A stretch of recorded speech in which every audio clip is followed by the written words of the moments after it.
porque Jehová tu Dios es Dios celoso. Ponga atención a esas palabras. Hoy es un momento para que entendamos a tiempo algunas cosas que son muy decisivas para la eternidad.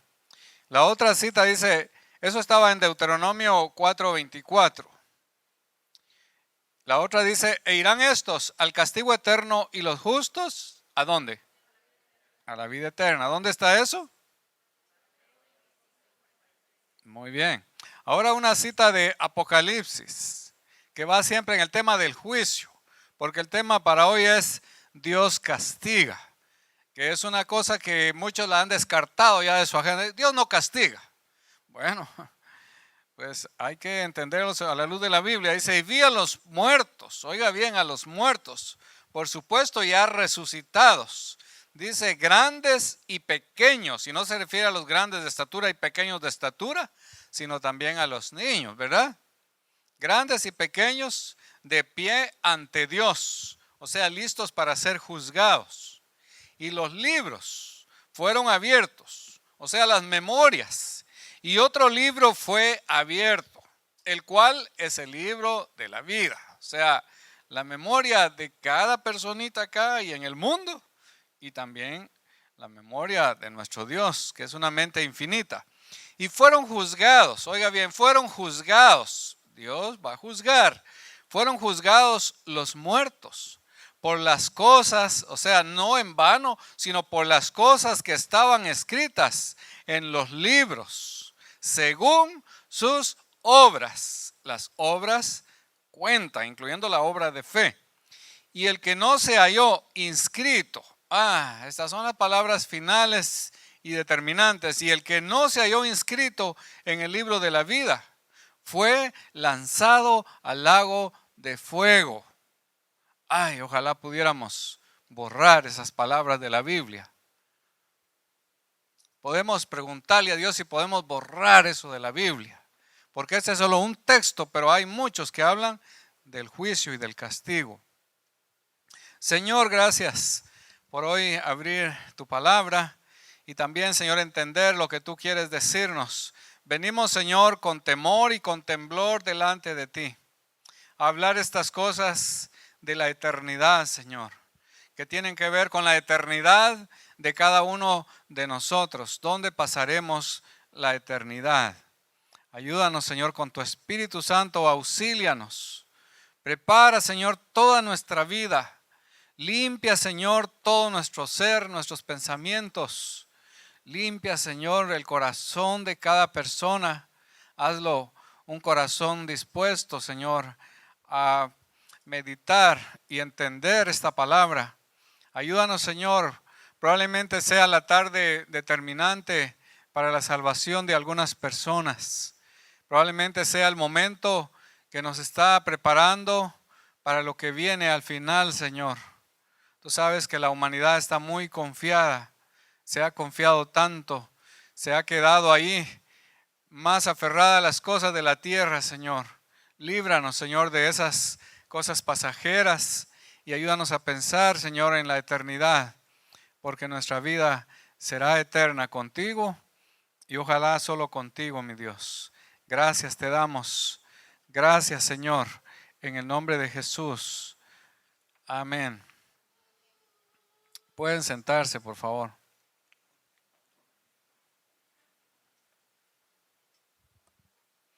La iglesia habla de muchas cosas.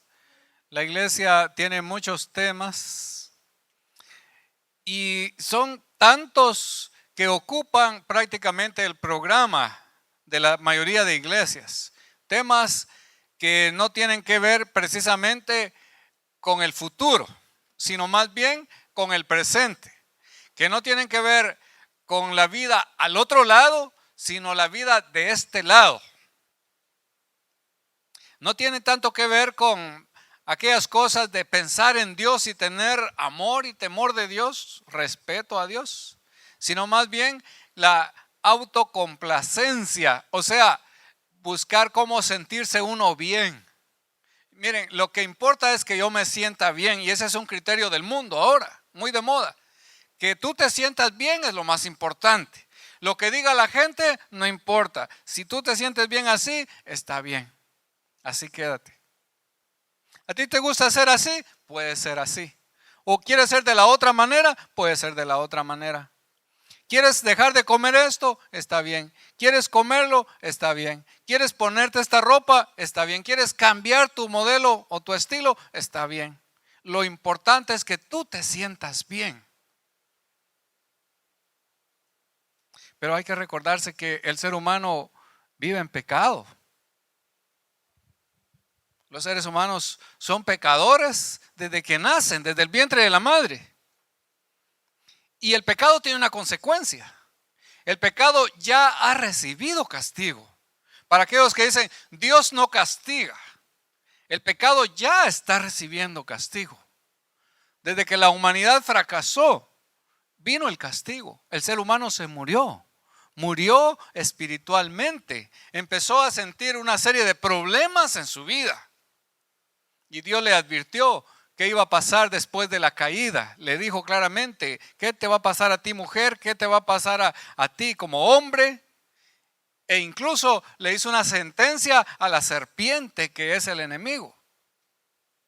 Y un poquito después se murió el primero, físicamente hablando. Y se murieron otros, y muchos. Y se murió y mataron a Abel, el primer asesinato, y empezó el hombre a cosechar el castigo de su desvarío, como dice la palabra de Dios. Así que Dios castiga. Empecemos por ahí. Y no nos confiemos, o sea, es tiempo de estar alerta, de estar atentos. Por eso es que traemos esta palabra y tenemos algunas pinceladas todavía sobre este tema. De hecho, hablar del castigo no es popular, ¿verdad? El castigo se está descartando cada vez más y más de nuestra sociedad, aún para aquellos que merecen castigo.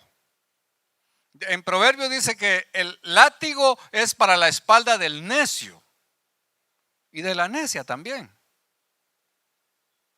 Ahora, un buen latigazo, si lo ponemos así tan crudo, un buen latigazo puede salvar a alguien de la muerte, lo puede salvar de las drogas, lo puede salvar de muchas perdiciones y extravíos en este mundo. Un buen latigazo que le arda, que lo sienta, ¿verdad?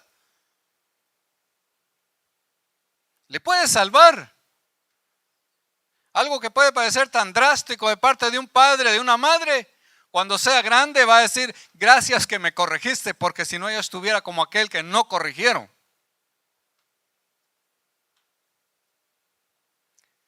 Miren, dice, porque Jehová tu Dios es fuego consumidor. ¿Quién dice esto?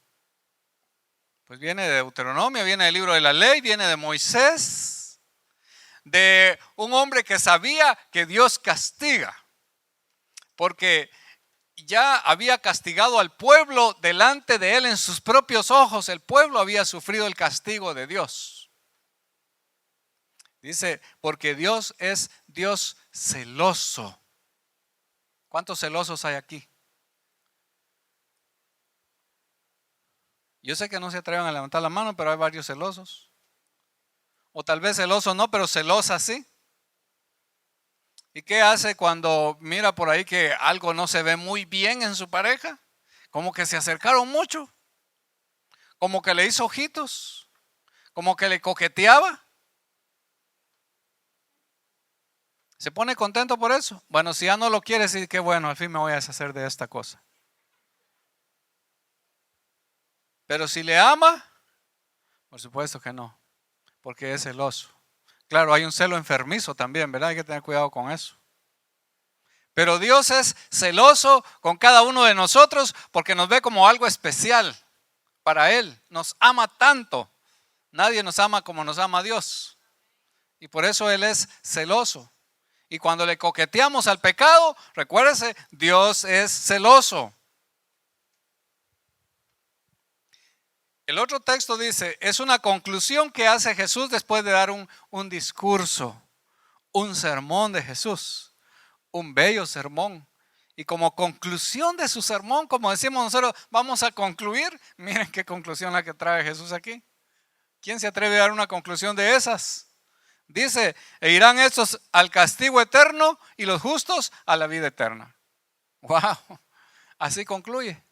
¿Saben qué? En pocas palabras se los digo, unos se van a condenar y otros se van a salvar eternamente. Entonces, si Jesús fuera de la corriente de esos que dicen que Dios no castiga y que dicen que lo único que va a pasar a los pecadores es que una vez que se mueran, se acaban. Pero Jesús no es de esa corriente, porque claramente dice, irán estos al castigo eterno. Castigo eterno. Y los justos a la vida eterna. O sea, un castigo eterno, pero también una vida eterna.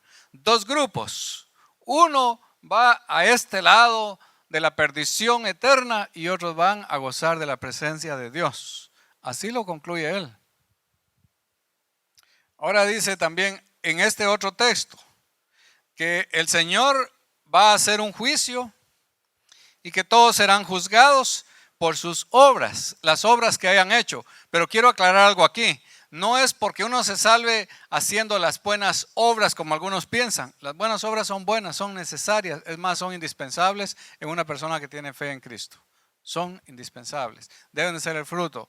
Entonces, las personas serán juzgadas por sus obras, pero la primera obra, y de la que Jesús habló, es que hay que creer en el Hijo de Dios. Que el Padre envió a su Hijo para que el mundo crea en su Hijo. Es el mensaje del Evangelio. El Hijo de Dios vino a este mundo, pero también Él hace una aclaración y dice, pero los hombres amaron más las tinieblas que la luz, y Jesús representa la luz. Pero los hombres amaron más las tinieblas que la luz por una razón, porque sus obras eran malas. Y el ser humano sigue haciendo lo mismo, rechaza. Son especialistas para rechazar. Yo no quiero eso, ni lo quiero oír siquiera. Me quiero tapar los oídos cuando hablan de eso. Pero la explicación es sencilla, porque sus obras son malas. Y no quieren que eso salga a la luz.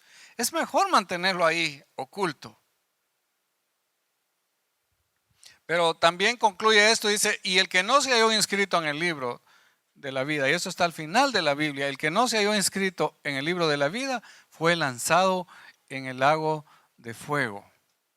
La Biblia por alguna razón habla mucho de fuego cuando habla del infierno. Algunos dicen, probablemente no es un fuego literal, se refiere a sufrimiento, sufrimiento, sufrimiento. Bueno, yo pienso que puede ser así, también es sufrimiento.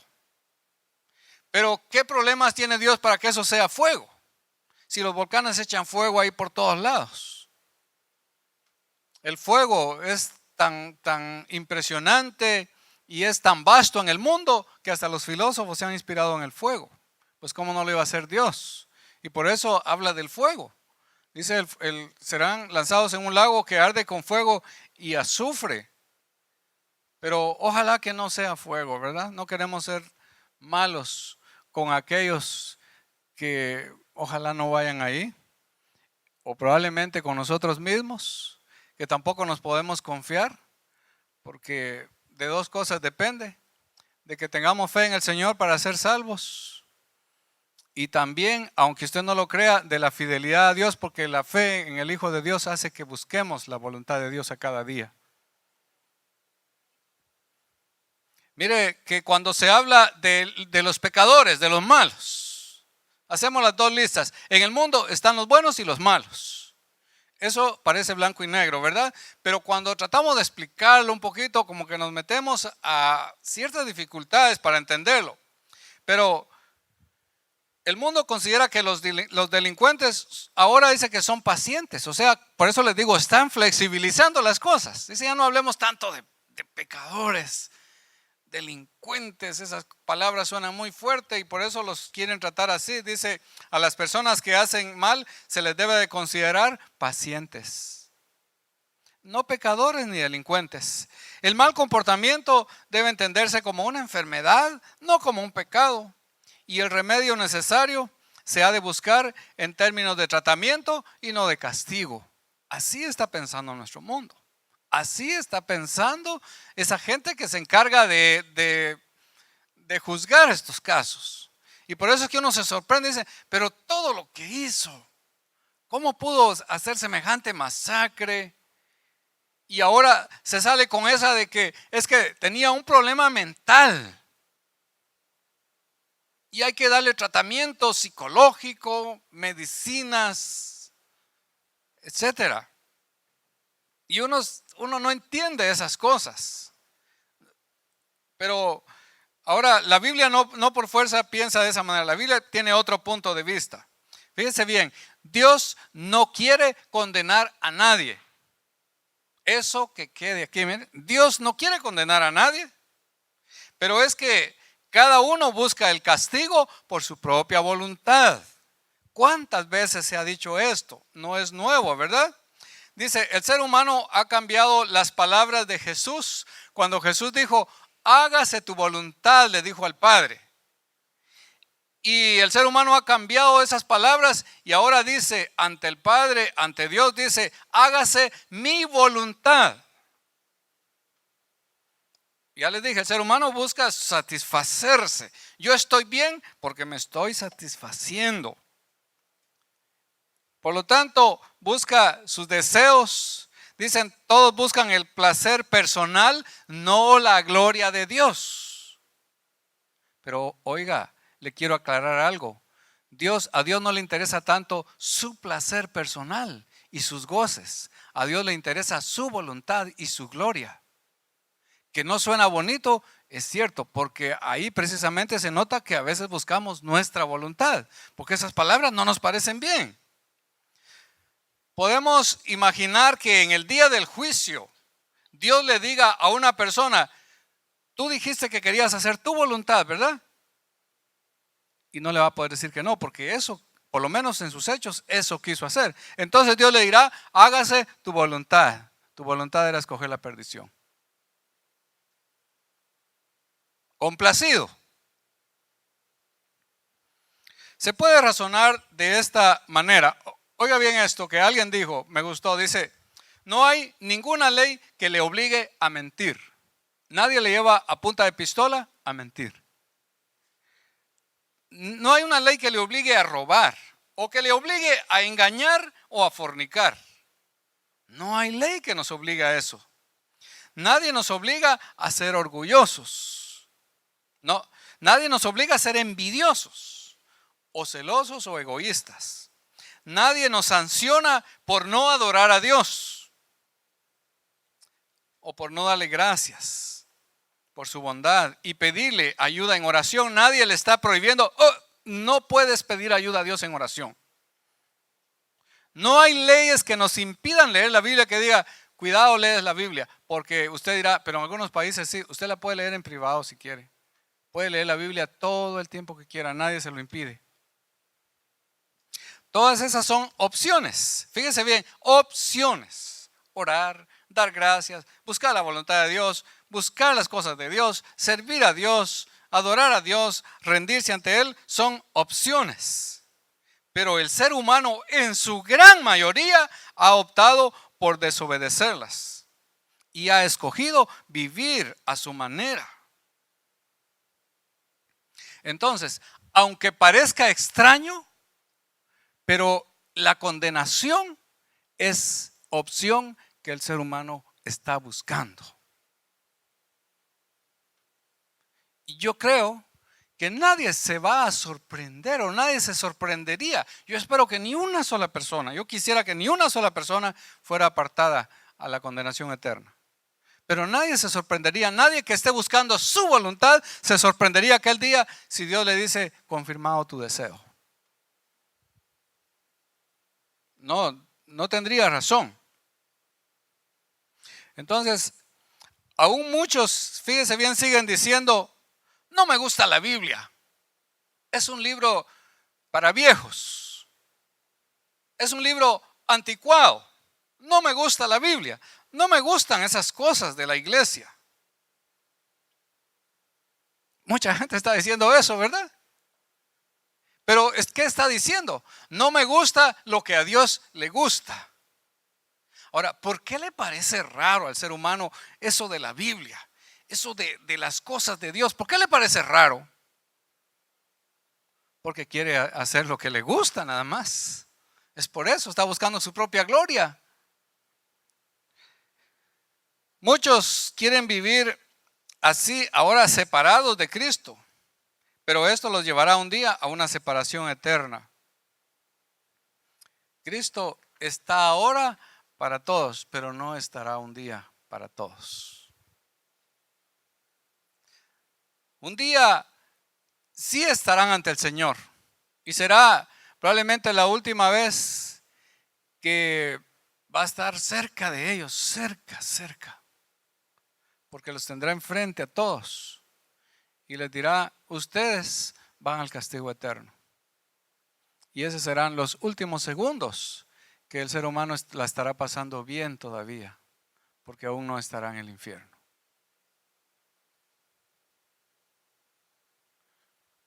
No habrá después de eso ninguna cosa buena. Hoy hay cosas buenas, ¿verdad? Hoy hay cosas buenas. Hoy si uno quiere, trabaja y se consigue una casa bonita. La muebla, bonitos muebles, cosas ahí, y los disfruta. Se compra la ropa, se va ahí al parque a divertirse, a los centros comerciales. Hoy hay cosas buenas. Pero una vez que se pase esa frontera, no habrá ni una cosa buena, ni una. No habrá ningún goce para nadie. Tomemos una palabra de un predicador, un gran predicador que se llamó Juan Crisóstomo. Tal vez algunos han oído de él. Excelente predicador que vivió hace 1500 años. Y él dijo esta palabra: el infierno ese será un final sin final, una muerte sin muerte, un deterioro sin deterioro, castigo sin piedad, angustia sin misericordia, dolor sin alivio, llanto sin tormento y tormento sin respiro. Romanos 2 lo confirma porque dice: pero ira y enojo, oiga bien, estamos hablando del Dios celoso, pero ira y enojo a los que son contenciosos y no obedecen a la verdad, o sea, a la palabra de Dios, sino que obedecen a la injusticia. Tribulación y angustia sobre todo ser humano que hace lo malo. Es el castigo de Dios para los pecadores. Porque si nosotros, que somos imperfectos y también somos pecadores, corregimos a los demás, ¿cuánto más un Dios que es santo y perfecto? Y es más, nosotros que muchas veces estamos llevando el mismo pecado que el otro, nos atrevemos a condenar el pecado en el otro. ¿Cuánto más un Dios que es santo y sin pecado? Dice: en aquel día todos verán al Señor, con la diferencia que los redimidos lo verán en su perfecto amor, pero los incrédulos lo verán en su furia perfecta. La Biblia habla constantemente de la ira de Dios, pero el enemigo quiere cerrar nuestros oídos a esas palabras. Dios no es así, no te creas eso que Dios es así. Dios es bueno. Es solo el mensaje que se oye. Y esa es la parte que más se está enfocando en muchas iglesias. Solo de que Dios es bueno y que Dios quiere que tú estés bien, que tú estés muy bien. ¿Es cierto eso? Es cierto. Dios quiere que estemos bien, que seamos felices, que disfrutemos esta vida, que gocemos todo lo que hay acá. Pero ¿qué tal el otro mensaje también, del cual el mundo tiene que estar muy prevenido? Eso se está callando, y eso es lo que tenemos que ser muy listos espiritualmente, si le queremos llamar así. Dice: nadie soporta la ira de Dios. Nadie. La Biblia dice eso, que el ser humano no puede soportar la ira de Dios. Ahora imagínense el ser humano sufriendo la ira de Dios para siempre. Preguntémonos, por ser Dios amor, porque es un argumento. Yo le estoy hablando de cosas que la gente está hablando, que la gente está diciendo. Hasta los maestros en las universidades están sacando como ellos dicen, las ideas equivocadas las están sacando de la gente, y ellos tienen estos argumentos. Por lo menos algunos creen en Dios, y algunos dicen: si Dios es amor, queda excluida la posibilidad del infierno. Porque Dios es amor. Muy bien, entonces podemos contestar esto muy fácilmente. Es peligroso basar ese criterio solamente en un atributo de Dios. Y ahora sí que yo puedo hablar de atributos porque algunos de ustedes ya están hablando de esas lecciones ahí en los centros de estudio bíblico. Ya lo saben, los atributos de Dios, las cualidades de Dios. Unos que son solamente de Dios y otros que también los pone en nosotros. Por ejemplo, el amor. Dios es amor, pero también pone amor en nuestros corazones. Entonces, si basamos la idea de que no hay infierno porque Dios es amor, dejamos fuera otro argumento que es bien poderoso y es la santidad de Dios. Dios habla mucho de amor, pero habla más de la santidad y habla más de que Dios es santo. Los seres humanos, los creyentes, el pueblo de Dios que ha creído en Dios a lo largo de la historia humana, dicen, Dios es santo. Isaías dijo, Dios es santo, santo, santo. ¿Recuerda esa palabra en Isaías 6? Es decir, está diciendo, Dios es santo a perfección o perfectamente santo. La Biblia no dice que Dios es amor, amor, amor. Pero sí lo dice de su santidad. Y cuando el ser humano es capaz de sentir la santidad de Dios, hace lo que hizo Isaías. Isaías, cuando vio la gloria de Dios, él dice, voy a morir porque mis ojos han visto al Salvador, han visto a Dios. Y el ser humano que tiene temor de Dios siente esa santidad y siente ese temor de Dios. Entonces, un Dios que es santo no puede tolerar el pecado. Eso también lo hemos dicho. Ahora, hay otra frasecita por ahí que la acuñaron, no sé en dónde, tal vez en alguna mala interpretación de la Biblia. Pero usted va a recordar esa frasecita que dice, Dios odia el pecado, pero ama al pecador. Tal vez hasta usted la ha dicho muchas veces. Tal vez hasta usted ha predicado con esas palabras. Le ha dicho eso a la gente porque nos gusta engolosinar a la gente, ¿verdad? Con palabras bonitas. Pero ¿sabe una cosa? No es cierto eso. Eso no es cierto. Y eso, usted puede irse a la Biblia y se va a encontrar con que la palabra del Señor no dice eso. La Biblia dice que Dios odia a los impíos. Tal vez le parezca sorpresivo eso. Pero usted puede ir a la Biblia y va a encontrar muchos textos que dicen que Dios odia al pecador. Odia al impío. Y los quiere lejos de Él. Los odia y los castiga. Y por eso es que algunos también dicen en la misma Biblia, Señor, esos son pecadores, esos merecen tu castigo. Así que ya vamos a cambiar esa idea de nuestra mente porque esa le daría una puerta abierta y una gran ventaja a los pecadores para la eternidad.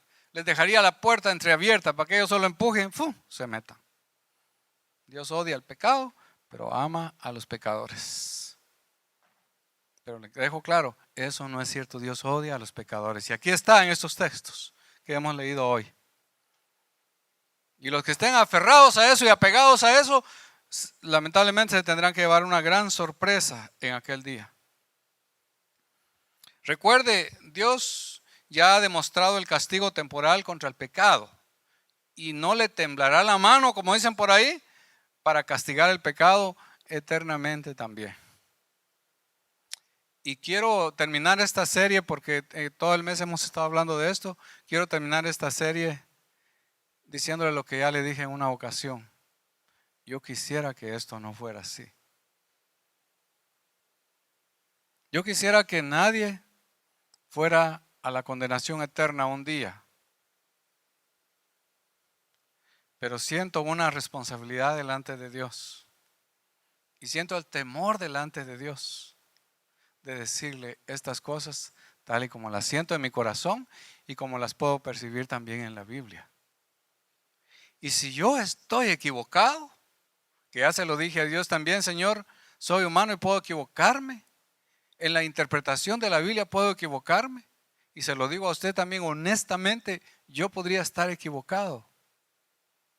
Pero no creo que Dios me vaya a condenar ni a castigar por haber dicho estas cosas.